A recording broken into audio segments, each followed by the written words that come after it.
Perkenalkan, nama saya Desriana Natalia Luruk-Fahid, NPM 12190062. Saya dari Prodi Agribisnis semester 7B. Baik, di sini saya akan menjelaskan teori perdagangan internasional menurut teori Hexer-Ohlin. Teori Hexer-Ohlin menjelaskan perdagangan antara dua negara.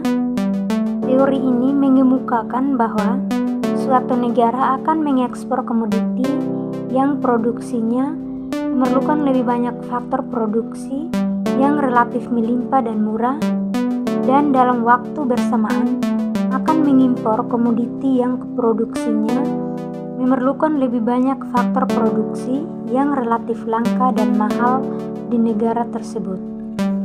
Menurut Hexer-Ohlin, suatu negara akan melakukan perdagangan dengan negara lain karena negara tersebut memiliki keunggulan komparatif, yaitu keunggulan dalam teknologi dan keunggulan faktor produksi.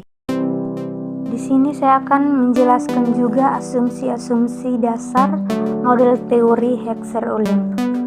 Yang pertama, kedua negara memproduksi selalu kedua jenis barang sekaligus. Yang kedua, adanya kesamaan dalam teknologi.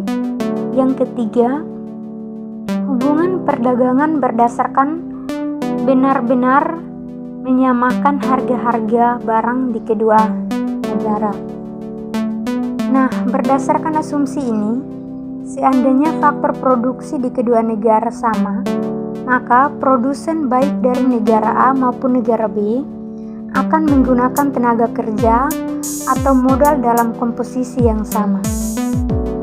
Namun, kenyataannya jika faktor produksi kedua negara berbeda, maka produsen mengembalikan dengan menggunakan lebih banyak faktor produksi dengan harga yang murah untuk meminimalisir produksi, sehingga hubungan perdagangan menyamakan harga barang di kedua negara tersebut.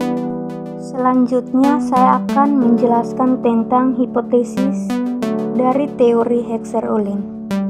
Hipotesis yang dikemukakan yang pertama adalah produksi barang ekspor di tiap negara naik, sedangkan produksi barang impor di tiap negara turun. Yang kedua, harga atau biaya produksi suatu barang akan ditentukan oleh jumlah atau proporsi faktor produksi yang dimiliki masing-masing negara. Yang ketiga, harga labor di kedua negara cenderung sama, harga barang A di kedua negara cenderung sama, demikian pula harga barang B di kedua negara cenderung sama. Yang keempat, perdagangan akan terjadi antara negara yang kaya kapital dengan negara yang kaya labor. Yang kelima, masing-masing negara akan cenderung melakukan spesialisasi produksi dan mengekspor barang tertentu karena negara tersebut memiliki faktor produksi yang relatif banyak dan murah untuk melakukan produksi. Di sini saya juga akan menjelaskan tentang perbandingan proporsi faktor produksi. Nah, faktor produksi menggunakan dua kurva. Dengan menggunakan dua contoh juga angka hipotesis perdagangan antara Indonesia yang padat tenaga kerja dengan Korea Selatan yang padat modal. Dengan asumsi Indonesia dan Korea Selatan memproduksi komoditi yang sama, yaitu 300 sepatu dan 90 unit televisi. Untuk kurva negara Indonesia sendiri, dikarenakan Indonesia itu memiliki tingkat kepadatan tenaga kerja yang lebih tinggi daripada modal, sehingga menyebabkan kurva negara Indonesia itu menjadi ceneng ke atas atau vertikal. Berbeda halnya dengan kurva negara Korea Selatan yang memiliki tingkat kepadatan modal yang lebih tinggi daripada tenaga kerja, sehingga bentuk kurva negara Korea Selatan itu lebih landai atau lebih horizontal. Kemudian kita membahas lanjut matriks Kentred berdasarkan teori Heckscher-Ohlin. Kita lihat pada tabel yang ada pada slide tersebut, diasumsikan ada dua negara, yaitu negara Indonesia dan negara Korea Selatan yang memproduksi dua komoditi yang sama, yaitu sepatu dan televisi, yang memiliki faktor produksi yang sama, yaitu tenaga kerja dan modal, kemudian memiliki proses produksi yang sama, yaitu labor intensif dan kapal intensif. Kemudian proporsi faktor produksi, di mana di bidang sepatu Indonesia lebih padat tenaga kerja daripada negara Korea Selatan dengan perbandingan 75 dengan 30. Kemudian di televisi Korea Selatan lebih padat modal daripada negara Indonesia dengan perbandingan 80 dengan 25. Nah, dengan kita melihat tabel ini, kita bisa mengetahui unit biaya mana yang lebih efektif dan lebih efisien, atau bisa dikatakan lebih murah dan mahal. Nah, dengan tabel yang sudah saya jelaskan tadi, itu menggambarkan analisis manfaat perdagangan internasional Kentred yang diperoleh masing-masing negara berdasarkan teori Heckscher-Ohlin. Tabel tersebut disusun dengan menggunakan asumsi 2x2x2x2, yaitu 2 negara, 2 komoditi, dan 2 faktor produksi. Sesuai dengan konsep titik singgung antara isokos dan isogen, masing-masing negara cenderung memproduksi barang tertentu yang paling optimal sesuai dengan proporsi produksi yang dimilikinya. Dari tabel tersebut, kita mendapat gambaran tentang pengalaman asumsi teori Heckscher-Ohlin. Ada 3, yaitu yang pertama, perdagangan internasional berdasarkan tabel tersebut terjadi antara negara Indonesia dan negara Korea Selatan. Yang kedua, setiap negara memproduksi 2 komoditi yang sama, yaitu 300 sepatu dan 80 televisi. Yang ketiga, setiap negara menggunakan 2 jenis faktor produksi yang sama, yaitu labor dan kapital dengan jumlah proporsi yang berbeda. Jadi di sini saya akan menjelaskan mengenai perbedaan harga faktor produksi. Nah, untuk mempermudah penjelasan, di sini sudah ada gambar dan saya akan mengambil contoh dari contoh yang telah dijelaskan sebelumnya. Nah, di sini kan ada gambar harga faktor produksi kan.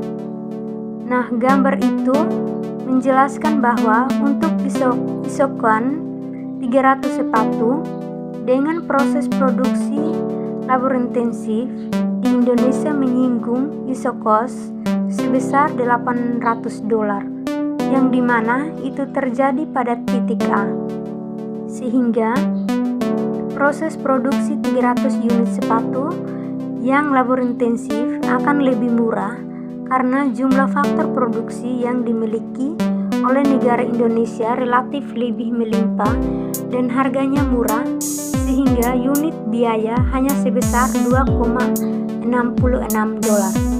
Sebaliknya, di Korea Selatan isokon 300 sepatu itu dengan proses produksi labor intensif di Korea Selatan menyinggung isokos sebesar $900, dan itu terjadi pada titik B. Nah, sehingga proses produksi 300 unit sepatu yang labor intensif akan lebih mahal karena jumlah faktor produksi yang dimiliki oleh negara selatan relatif lebih sedikit dan murah, sehingga unit biaya menjadi $10. Nah, sedangkan kondisi sebaliknya untuk isokon 90 unit televisi di Indonesia menyinggung isokos sebesar $900 pada titik C, sehingga proses produksi 90 unit televisi yang kapital intensif akan lebih mahal karena jumlah faktor produksi yang dimiliki oleh Indonesia relatif lebih langka atau sedikit dan lebih mahal, sehingga unit biaya yang menjadi $10. Sebaliknya, di Korea Selatan isokonnya sebesar 90 televisi dengan proses produksi kapital intensif di Korea Selatan menyinggung isokos sebesar $800 yang itu terjadi pada titik D, sehingga proses produksi 90 unit televisi yang kapital intensif akan lebih murah karena jumlah faktor produksi yang dimiliki oleh Korea Selatan relatif lebih sedikit dan murah, sehingga unit biaya hanya menjadi sekitar sebesar $8,88. Adapun manfaat dari teori Heckscher-Ohlin. Yang pertama, memenuhi kebutuhan barang dan jasa di dalam negeri. Yang kedua, keinginan untuk mendapatkan keuntungan serta meningkatkan pendapatan negara. Yang ketiga, adanya kesamaan selera terhadap barang tertentu. Yang keempat, adanya keinginan untuk membuka kerjasama, hubungan politik, dan dukungan dari negara lain. Yang kelima, adanya globalisasi yang membuat tidak satu negara pun di dunia dapat hidup sendiri. Nah, selanjutnya adapun kelebihan dan kekurangan dari teori Heckscher-Ohlin. Kelebihan dari teori Heckscher-Ohlin dibanding teori yang lain itu adalah negara-negara yang dimiliki faktor produksi relatif banyak atau murah dalam memproduksinya itu akan melakukan spesialisasi produksi untuk kemudian mengekspor barangnya.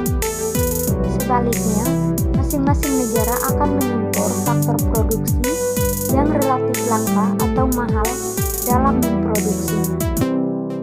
Selanjutnya, saya akan menjelaskan kelemahan dari teori Heckscher-Ohlin. Pada penjelasan teori Heckscher-Ohlin, ditemukan beberapa aspek produksi yang kurang valid.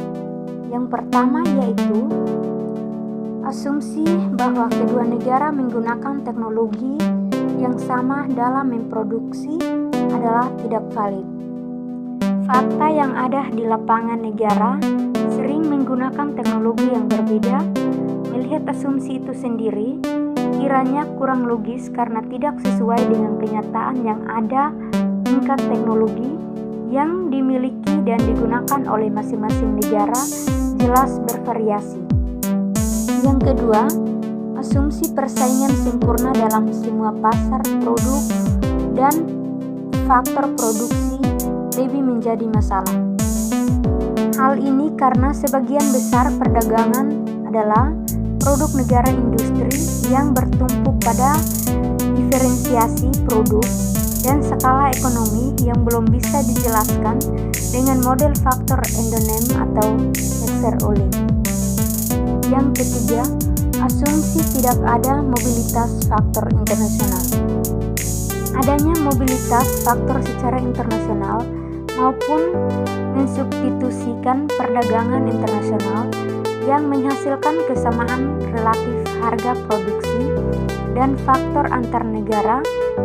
Maknanya adalah hal ini merupakan modifikasi Heckscher-Ohlin tetapi tidak mengurangi validitas modal Heckscher-Ohlin. Yang keempat, asumsi spesialisasi penuh suatu negara dalam memproduksi suatu komoditi. Jika melakukan perdagangan tidak sepenuhnya berlaku karena banyak negara yang masih memproduksi komoditi yang sebagian besar adalah impor. Sekian dan terima kasih. Apabila ada